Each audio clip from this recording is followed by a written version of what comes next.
le comte de Monte-Cristo par Alexandre Dumas. Chapitre 97. La route de Belgique.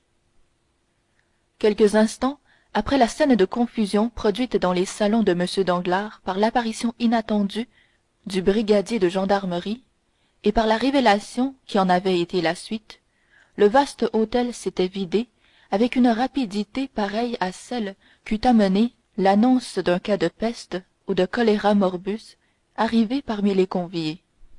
En quelques minutes, par toutes les portes, par tous les escaliers, par toutes les sorties, chacun s'était empressé de se retirer, ou plutôt de fuir, car c'était là une de ces circonstances dans lesquelles il ne faut pas même essayer de donner ces banales consolations qui rendent dans les grandes catastrophes les meilleurs amis si importuns.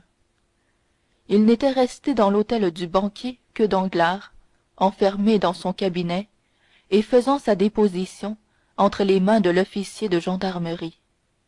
Mme danglars, terrifiée, dans le boudoir que nous connaissons, et Eugénie, qui, l'œil hautain et la lèvre dédaigneuse, s'était retirée dans sa chambre avec son inséparable compagne, mademoiselle Louise d'Armilly.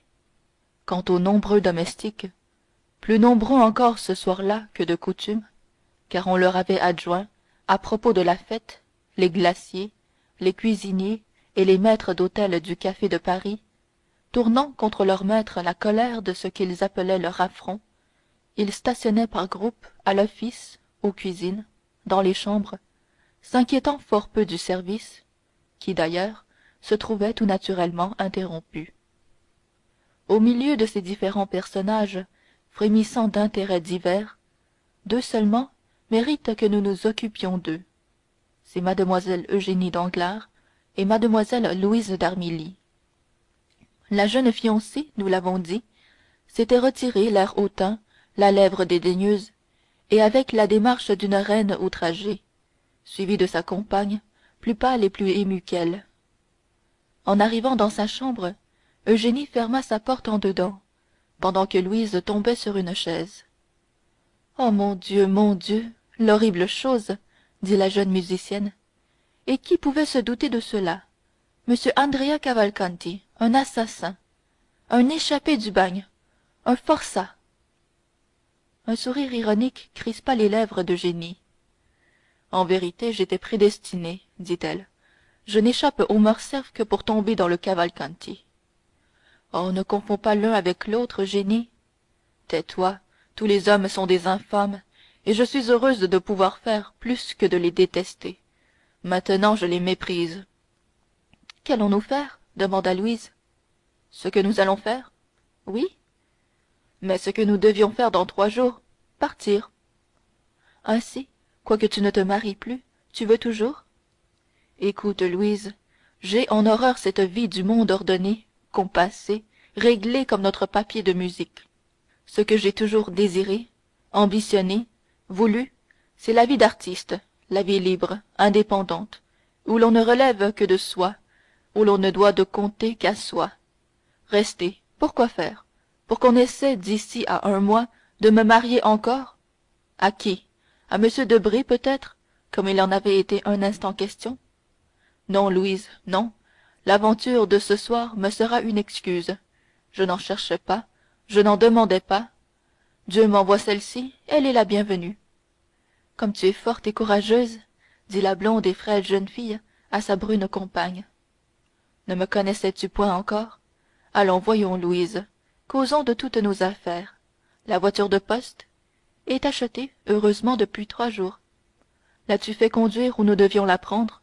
Oui. Notre passeport? Le voilà. Et Eugénie, avec son aplomb habituel, déplia un papier et lut. Monsieur Léon d'Armilly, âgé de 20 ans, profession d'artiste, cheveux noirs, yeux noirs, voyageant avec sa sœur. À merveille. Par qui t'es-tu procuré ce passeport? En allant demander à monsieur de Monte-Cristo des lettres pour les directeurs des théâtres de Rome et de Naples. Je lui ai exprimé mes craintes de voyager en femme. Il les a parfaitement comprises. Il s'est mis à ma disposition pour me procurer un passeport d'homme.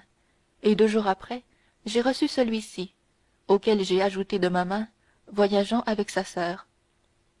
Eh bien, dit gaiement Eugénie, il ne s'agit plus que de faire nos malles. Nous partirons le soir de la signature du contrat, au lieu de partir le soir des noces. Voilà tout. Réfléchis bien, Eugénie. Oh, toutes mes réflexions sont faites. Je suis lasse de n'entendre parler que de report, de fin de mois, de hausse, de baisse, de fonds espagnols, de papier haïtien. Au lieu de cela, Louise, comprends-tu? L'air, la liberté, le chant des oiseaux, les plaines de Lombardie, les canaux de Venise, les palais de Rome, la plage de Naples. Combien possédons-nous, Louise? La jeune fille qu'on interrogeait tira d'un secrétaire incrusté un petit portefeuille à serrure qu'elle ouvrit, et dans lequel elle compta 23 billets de banque. 23 000 francs, dit-elle. Et pour autant au moins de perles, de diamants et de bijoux, dit Eugénie. Nous sommes riches. Avec 45 000 francs, nous avons de quoi vivre en princesse pendant 2 ans, ou convenablement pendant 4. Mais avant 6 mois, toi avec ta musique, moi avec ma voix, nous aurons doublé notre capital. Allons, charge-toi de l'argent. Moi, je me charge du coffret aux pierreries, de sorte que si l'une de nous avait le malheur de perdre son trésor, l'autre aurait toujours le sien. Maintenant la valise. Hâtons-nous, la valise. Attends, dit Louise, allant écouter à la porte de Mme Danglars. Que crains-tu? Qu'on ne nous surprenne? La porte est fermée. Qu'on ne nous dise d'ouvrir? Qu'on le dise si l'on veut, nous n'ouvrirons pas. Tu es une véritable amazone, Eugénie. Et les deux jeunes filles se mirent, avec une prodigieuse activité, à entasser dans une malle tous les objets de voyage dont elles croyaient avoir besoin. Là maintenant, dit Eugénie, tandis que je vais changer de costume, ferme la valise, toi. Louise appuya de toute la force de ses petites mains blanches sur le couvercle de la malle. Mais je ne puis pas, dit-elle, je ne suis pas assez forte. Ferme-la, toi. Ah, c'est juste, dit en riant Eugénie, j'oubliais que je suis Hercule, moi, et que tu n'es, toi, que la pâle Omphale. Et la jeune fille, appuyant le genou sur la malle, raidit ses bras blancs et musculeux jusqu'à ce que les deux compartiments de la valise furent joints, et que Mlle d'Armilly eût passé le crochet du cadenas entre les deux pitons. Cette opération terminée, Eugénie ouvrit une commode dont elle avait la clef sur elle, et en tira une mante de voyage en soie violette et ouatée. Tiens, dit-elle, tu vois que j'ai pensé à tout. Avec cette mante, tu n'auras point froid. Mais toi? Oh, moi, je n'ai jamais froid, tu le sais bien. D'ailleurs, avec ces habits d'homme, tu vas t'habiller ici? Sans doute. Mais auras-tu le temps? N'aie donc pas la moindre inquiétude, poltronne. Tous nos gens sont occupés de la grande affaire. D'ailleurs, qu'y a-t-il d'étonnant, quand on songe au désespoir dans lequel je dois être, que je me sois enfermée, dis? Non, c'est vrai, tu me rassures. Viens, aide-moi.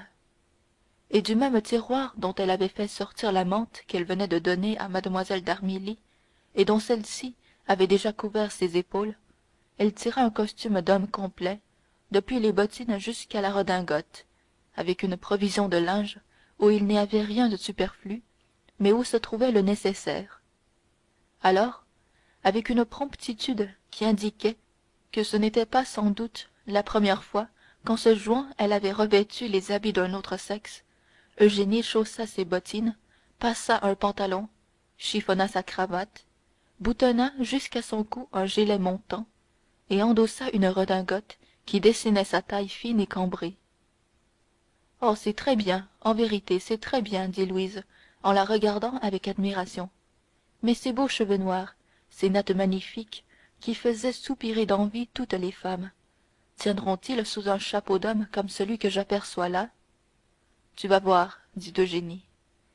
Et saisissant avec sa main gauche la tresse épaisse sur laquelle ses longs doigts ne se refermaient qu'à peine, elle saisit de sa main droite une paire de longs ciseaux, et bientôt l'acier cria au milieu de la riche et splendide chevelure qui tomba tout entière aux pieds de la jeune fille, renversée en arrière pour l'isoler de sa redingote. Puis, la natte supérieure abattue, Eugénie passa à celle de ses tempes, qu'elle abattit successivement, sans laisser échapper le moindre regret. Au contraire, ses yeux brillèrent, plus pétillants et plus joyeux encore que de coutume, sous ses sourcils noirs comme l'ébène. Oh, les magnifiques cheveux, dit Louise avec regret. Et ne suis-je pas 100 fois mieux ainsi s'écria Eugénie en lissant les boucles éparses de sa coiffure devenue toute masculine. Et ne me trouves-tu donc pas plus belle ainsi? Oh, tu es belle, belle toujours, s'écria Louise. Maintenant, où allons-nous? Mais à Bruxelles, si tu veux, c'est la frontière la plus proche. Nous gagnerons Bruxelles, Liège, Aix-la-Chapelle, nous remonterons le Rhin jusqu'à Strasbourg, nous traverserons la Suisse et nous descendrons en Italie par le Saint-Gothard. Cela te va-t-il? Mais oui. Que regardes-tu? Je te regarde. En vérité, tu es adorable ainsi. On dirait que tu m'enlèves. Et pardieu, on aurait raison. Oh, je crois que tu as juré, Eugénie. Et les deux jeunes filles, que chacun eût pu croire plongées dans les larmes, l'une pour son propre compte, l'autre par dévouement à son amie, éclatèrent de rire, tout en faisant disparaître les traces les plus visibles du désordre qui, naturellement, avait accompagné les apprêts de leur évasion. Puis, ayant soufflé les lumières, l'œil interrogateur, l'oreille au guet, le cou tendu, les deux fugitives ouvrirent la porte d'un cabinet de toilette qui donnait sur un escalier de service descendant jusqu'à la cour. Eugénie marchant la première et soutenant d'un bras la valise que, par l'anse opposée, Mademoiselle d'Armilly soulevait à peine de ses deux mains. La cour était vide, minuit sonnait. Le concierge veillait encore. Eugénie s'approcha tout doucement et vit le digne Suisse qui dormait au fond de sa loge, étendu dans son fauteuil. Elle retourna vers Louise, reprit la malle qu'elle avait un instant posée à terre, et toutes deux, suivant l'ombre projetée par la muraille, gagnèrent la voûte. Eugénie fit cacher Louise dans l'angle de la porte, de manière que le concierge, s'il lui plaisait par hasard de se réveiller, ne vît qu'une personne. Puis, s'offrant elle-même au plein rayonnement de la lampe qui éclairait la cour, la porte! Cria-t-elle de sa plus belle voix de contralto en frappant à la vitre. Le concierge se leva comme l'avait prévu Eugénie, et fit même quelques pas pour reconnaître la personne qui sortait. Mais voyant un jeune homme qui fouettait impatiemment son pantalon de sa badine, il ouvrit sur-le-champ. Aussitôt, Louise se glissa comme une couleuvre par la porte entrebâillée et bondit légèrement au dehors. Eugénie, calme en apparence, quoique, selon toute probabilité, son cœur comptât plus de pulsations que dans l'état habituel, sortit à son tour. Un commissionnaire passait, on le chargea de la malle. Puis, les deux jeunes filles lui avaient indiqué, comme le but de leur course, la rue de la Victoire et le numéro 36 de cette rue. Elles marchèrent derrière cet homme, dont la présence rassurait Louise. Quant à Eugénie, elle était forte comme une Judith ou une Dalila. On arriva au numéro indiqué. Eugénie ordonna au commissionnaire de déposer la malle, lui donna quelques pièces de monnaie, et après avoir frappé au volet, le renvoya. Ce volet, auquel avait frappé Eugénie, était celui d'une petite lingère prévenue à l'avance. Elle n'était point encore couchée, elle ouvrit.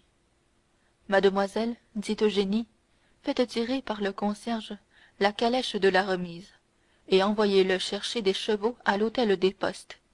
Voici 5 francs pour la peine que nous lui donnons. En vérité, dit Louise, je t'admire, et je dirais presque que je te respecte. La lingère regardait avec étonnement, mais comme il était convenu qu'il y aurait 20 louis pour elle, elle ne fit pas la moindre observation. Un quart d'heure après, le concierge revenait, ramenant le postillon et les chevaux, qui, en un tour de main, furent attelés à la voiture, sur laquelle le concierge assura la malle à l'aide d'une corde et d'un tourniquet. Voici le passeport, dit le postillon. Quelle route prenons-nous, notre jeune bourgeois? La route de Fontainebleau, répondit Eugénie avec une voix presque masculine. Eh bien, que dis-tu donc? demanda Louise. Je donne le change, dit Eugénie, Cette femme à qui nous donnons 20 louis peut nous trahir pour 40. Sur le boulevard, nous prendrons une autre direction.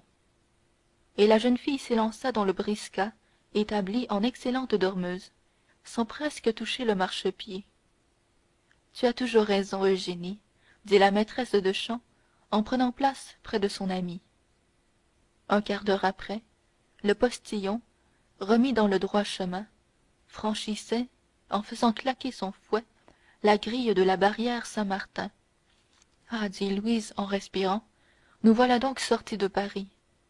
Oui, ma chère, et le rapt est bel et bien consommé, répondit Eugénie. Oui, mais sans violence, dit Louise. Je ferai valoir cela comme circonstance atténuante, répondit Eugénie. Ces paroles se perdirent dans le bruit que faisait la voiture en roulant sur le pavé de la Villette. M. Danglars n'avait plus sa fille. Chapitre 97.